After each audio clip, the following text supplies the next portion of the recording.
السلام عليكم. دلوقتي احنا هنتكلم عن الأسئلة اللي هي جت في مسابقة التربية والتعليم. أول حاجة في اللي هي تخصص العربي أو كان بقى معلومات عامة أو تخصص إنجليزي والحاجات دي كلها، وهسيبلكوا برضو كذا أسئلة ومعلومات كتير برضو هتبقى في أول تعليق أو في الوصف. دلوقتي اللي هو كان في تخصص العربي جالهم غزوة حنين وبدر وأحد، يعني طبعا جاب لهم الغزوات وقال لهم الرسول شارك فيها ولا ما شاركش فيها، كان ايه اللي كان بيحصل لو انا خدت مشورة الرسول او ما خدتهاش، الحاجات دي. تمام. في سؤال تاني، الانسان بداخله ايه؟ ليس ثوب ورداءه، ديت ما بينهم تقسيم ولا اجناس ولا سجع. وعندنا بقى في اللي كان في الحاسب الآلي في اختصارات اللي هي www واليو ار ال، وعندنا F1 و F11 و F5 دول بيعملوا ايه. تمام. فانتوا لازم تعرفوا الاختصارات دي كلها لان الحاسب الآلي كله اختصارات. انما بعد من كده المعلومات العامة كلها عن الانجليزي وعن المرأة، عن السيسي وعن المرأة. يعني في سواء كانت انجازات السيسي، عندي محور عدلي منصور لازم تعرفي التاريخ وموجود فين، الحاجات دي كلها. مليون صحة ده مهم جدا. عندنا أول محافظة أطلق عليها التأمين الصحي هي إيه، وعندنا حياة كريمة وتكافل وكرامة، حقوق المرأة، استراتيجية السكان، عام المرأة ده كان إمتى. أهم حاجة إنجازات السيسي والمرأة، دي في المعلومات العامة، إنجازات السيسي والمرأة لازم تعرفوها، لأن المعلومات العامة كلها عن إنجازات السيسي والمرأة بس. عندنا بقى سواء كانت العاصمة الإدارية، صندوق تحيا مصر، وأحمد منسي، الشهيد أحمد منسي، وحقوق الإنسان، ومكافحة الفساد.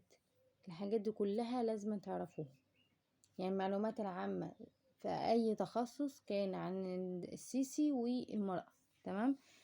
بعد من كده التخصص العلوم بقى جالهم ايه. عندنا العقرب ديت من فصيلة ايه. العلماء بيحتاجوا ايه علشان يقسموا المسافة بين النجوم. الخلايا اللهبية، طاقة الفوتو ديت. وعندنا برضو ايه العلاقة بين قوة الجاذبية والكتلة والكوكب، الحرارة عليه بتبقى متوسطة. ترتيب الأرض والغاز الطبيعي. عندنا برضو مرحلة الطفولة والمراهقة ايه اللي بيحصل فيها، ودي بتبدأ من امتى وبتنتهي امتى.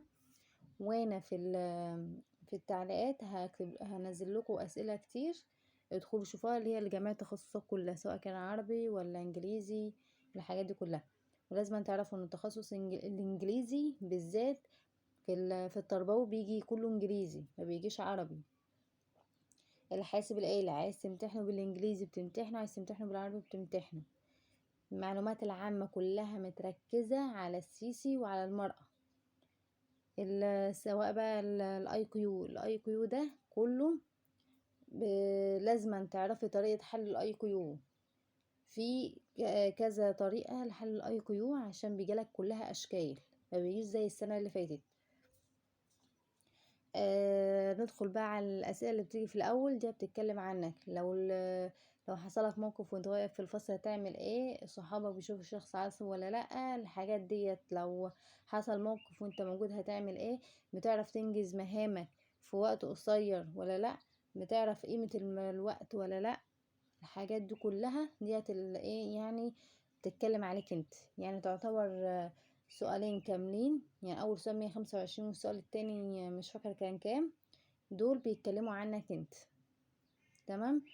فالمعلومات العامه والحاجات اللي انا قلتها دي تذاكروها. التخصص بقى حاولوا انتوا تعمقوا فيه شويه، لان هو بيجي اصلا اسئلته بتبقى صعبه للكل.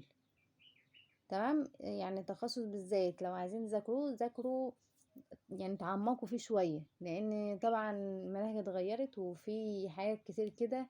يعني انتوا بتذاكروا حاجة بتروحوا تلاقوا حاجة تانية، فالحاجات دي تركزوا عليها وذاكروها.